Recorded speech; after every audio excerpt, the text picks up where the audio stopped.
Member for New Westminster, Coquitlam. Thank you, Mr. Speaker. I rise today to speak to Bill C-267, the Canada Water Preservation Act. This private member's bill seeks to foster the sustainable use of Canada's fresh water, and in particular to prevent the removal of bulk water from major river basins in Canada. Mr. Speaker, Canada's New Democrats have long called for a ban on bulk water exports, which we see as a key component of a national water policy that would establish clean drinking water standards and strong environmental protection for Canada's freshwater systems. While there are parts of this bill which I believe should be addressed and possibly amended at committee level, I support this bill passing second reading and encourage my colleagues on both sides of this House to do the same. Mr. Speaker, it's time for Canada to adopt a ban on bulk water exports. Water is a precious, renewable water is an important aspect of our country, but this water has its limits. While many Canadians may believe that Canada has an overabundance of water, this is a common misconception. If one actually looks at Canada's renewable water supply, one will see that Canada holds 6.5% of the world's renewable water, fresh water, not the 20% figure that is often touted. Furthermore, Canada ranks well below Brazil and Russia and has approximately the same amount of supply as Indonesia, the United States, and China. Mr. Speaker, over 1/4 of Canadian municipalities have faced water shortages in recent years, while 72% of our country's population is concentrated within 150 kilometers of the United States border. Most of our major river systems flow northwards, creating a further disparity between supply and demand. Furthermore, we know that the very real threats posed by climate change will only compound the challenges of managing Canada's fresh water, renewable fresh water, that is. Indeed, the time is now for Canada to formally ban bulk water exports and to firmly oppose the notion that water in its natural state is a tradable commodity. For too long, our federal government has left the door open to bulk water exports. Looking back, in 1993, was a significant year to the debate over water management. The North American Free Trade Agreement, NAFTA, fundamentally changed Canada's ability to control domestic water policy. For example, under Chapter 11, foreign businesses have the ability to sue for damages when they believe they have been harmed by local rules. This is exactly what happened in British Columbia after the provincial government, a New Democrat government I might add, implemented legislation in 1995 prohibiting the bulk water exports, the bulk export of water, I should say. As a result, under Chapter 11, a California-based company filed a claim for $10.5 billion in damages. Mr. Speaker, this case highlights the threats posed to Canadian communities and even to democracy when Canadian water is regarded as a tradable commodity. Water has often been up for negotiation under the Security and Prosperity Partnership.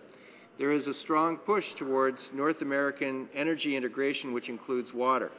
In 2007, Canadians were infuriated to learn their government was planning to undertake secret negotiations with the United States on the issue of bulk water exports.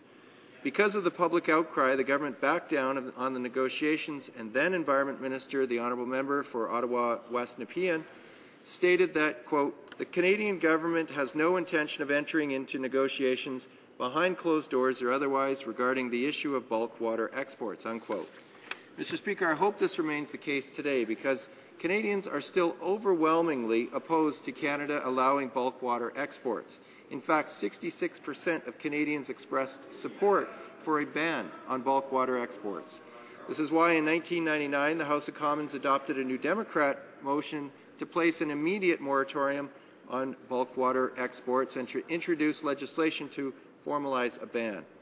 Again, in 2007, the House adopted an NDP motion calling on the federal government to initiate talks with its American and Mexican counterparts to exclude water from the scope of NAFTA.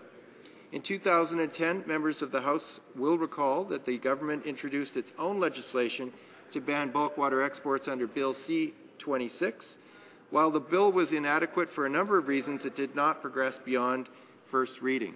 Mr. Speaker, again, Parliament has an opportunity to formally adopt a ban on bulk water exports. As I've already stated, the time is now. By continuing to leave the door open, we leave our environment, our economy, and most importantly, our people vulnerable to unnecessary risks.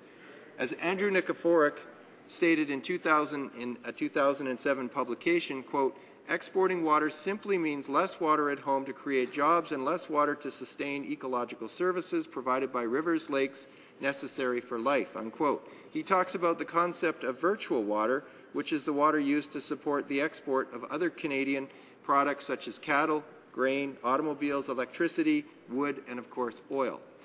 In addition to industrial uses of water, Canadians' personal use must also be taken into account. Unfortunately, Canadians rank as one of the highest per capita users of water in the world. While Canadians have an individual responsibility to limit wasteful consumption of water, this alone is not enough. As I previously mentioned, over 1/4 of Canadian municipalities have faced water shortages in recent years. Many Aboriginal communities in particular have faced immense challenges in securing stable, sufficient access to safe drinking water. This week, the member from Timmins, James Bay, drew national attention to the state of emergency declared 3 weeks ago by the Attawapiskan First Nation. Access to clean drinking water is one of the many grave issues this community faces. Mr. Speaker, Canada cannot afford to be negotiating the export or bulk water, the export of our water. It's time to start taking care of Canadians first, and this means adopting a national water policy that protects our water from bulk export. That sets clean drinking water standards and establishes strong environmental protection of Canada's fresh water.